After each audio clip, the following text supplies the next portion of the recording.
Жохан жазған ізгі хабар 9-шы тарау.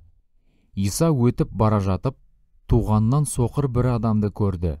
Сонда шәкірттері Исадан: «Ұстаз, мынаның соқыр болып туғанына өз күнәсі себеп болды ма, әлде ата-анасынікі ме?» деп сұрады.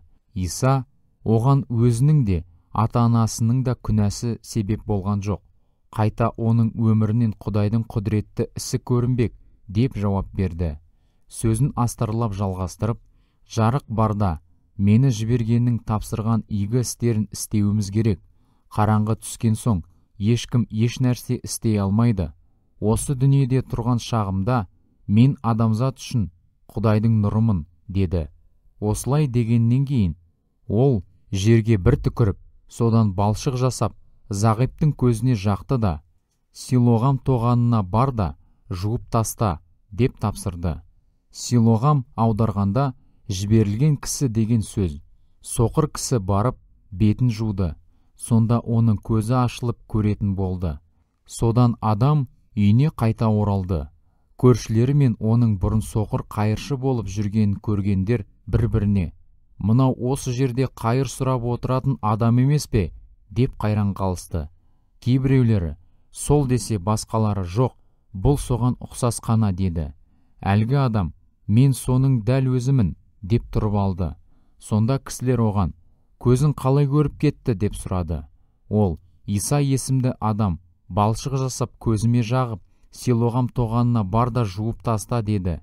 «Мен барып бетімді жудым. Сонда көретін боп шыға келдім» деп жауап берді. Ол: «Адам қайда?» деп сұрады олар. «Анау, мен білмеймін» деді. Содан жұрт бұрын соқыр болған адамды парызшыларға апарып барды. Ал Иса балшық жасап, оның көзін ашқан күн діни демалыс күні болатын. Парызшылдар да әлгі кісіден көзінің қалай көретін болғанын сұрады. Ол: «Көзіме балшық жақты, мен бетімді жудым да көретін боп шыға келдім» деді ол. Сонда парызшылардың кейбіреулері: «Бұл кісі Құдайдан келген емес, себебі ол соқырды емдеумен демалыс күнінің тәртібін бұзды» десе, басқалары: «Күнәкар кісі осындай кереметтерді қалай істей алады?» деді. Осылайша олар екі жақ болып бөлініп кетті. «Сол кісі көзіңді ашыпты» дейді. «Ол туралы не айтасың?» деп олар зағип болған кісіге тағы бір сұрақ қойды. Анау былай деп жауап берді: «Ол пайғамбар». Алайда Яхуди діндарлары көзі ашылған кісінің соқыр болып, енді көретіндігіне әлі сенбегендіктен, оның әке-шешесін шақыртып алдыртты. Оларға: «Соқыр боп туды деген балаларың осы ма? Енді ол қалайша көретін болды?» деген сұрақ қойды. Әке-шешесі оларға: «Бұның баламыз екенін және соқыр боп туғанын білеміз. Ал енді ол қалай көретін болды, соны білмейміз. Көзін кім ашқанын да білмейміз. Өзінен сұраңыздар. Бала емес қой, өзі айтып берсін» деді. Әке-шешесі Яхуди басшыларынан қорққандықтан осылай деді. Өйткені солар кім Исаны құтқарушы, Мәсіх деп таныса, сол мәжілісхана қауымнан шығарылсын деп келісіп қойған болатын. Осы себептен әке-шешесі: «Өзінен сұраңыздар, бала емес қой» деді. Сонда парызшылдар бұрын соқыр болған жігітті екінші рет шақыртып алып: «Құдай алдында шыныңды айт, ана кісінің күнәкар екенін білеміз» деп тергеді. Ол күнәкар ма, жоқ па, соны білмеймін. Білетінім бірақ нәрсе: мен соқыр едім, енді көретін болдым деп жауап берді ол. Парызшылдар тағы да: «Ол саған не істеді? Көзіңді қалай ашты?» деп сұрады. «Мен сіздерге жаңа айттым ғой, бірақ тыңдаған жоқсыңдар.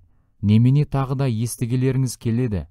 Мүмкін сіздер де соның жолын қуушы шәкірттері болғыларыңыз келетін шығар» деп жауап қайырды ол. Сонда парызшылдар оны балағаттап: «Соның шәкірті сенсің, ал біз Мұса пайғамбардың шәкірттеріміз. Құдайдың Мұсамен сөйлескенін білеміз, ал ана кісінің қайдан келгенін білмейміз» деді. «Оның қайдан келгенін білмейтіндеріңіз қызық екен. Ол менің көзімді ашты ғой.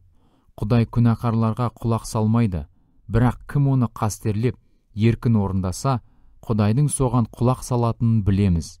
Дүние жаратылғаннан бері іштен соқыр боп туған кісінің көзін біреу ашты дегенді бұдан кейін ешкім естіген емес. Құдайдан келмесе, осы кісі ештеңе де істей алмас еді, деп нық жауап берді бұрынғы зағип. Әлгілер бұған қарсы шығып, сен тұла бойың түгел күнәкар боп тудың, енді бізге ақыл үйретпексің бе, деп оны мәжілісханадан қуып шықты. Иса діндарлардың әлгі кісіні қуып жібергені туралы естіді. Содан ол оны тауып алған соң, оған, көктен келген билеушіге сенесің бе, деген сұрақ қойды. Мырза, соның кім екенін айтыңызшы, мен оған сенейін. Сен оны көрдің, сенімен сөйлесіп тұрған, соның өзі. Ием, сізге сенем, деп әлгі адам оның аяғына жығылды. Иса, мен бұл дүниеге соқырлардың көзі ашылсын, ал көретіндер соқыр болсын деп айыру үшін келдім, деді. Бұл сөзді қасында тұрған бірнеше парызшылдар да естіп, сонда біз де соқырмыз ба, деп сұрады. Иса оларға былай деп жауап берді. Егер де соқыр болсаңдар, кінәларың болмас еді. Ал қазір сендер көзіміз көреді деп мақтанғандықтан, кінәларың мойындарыңа қалады.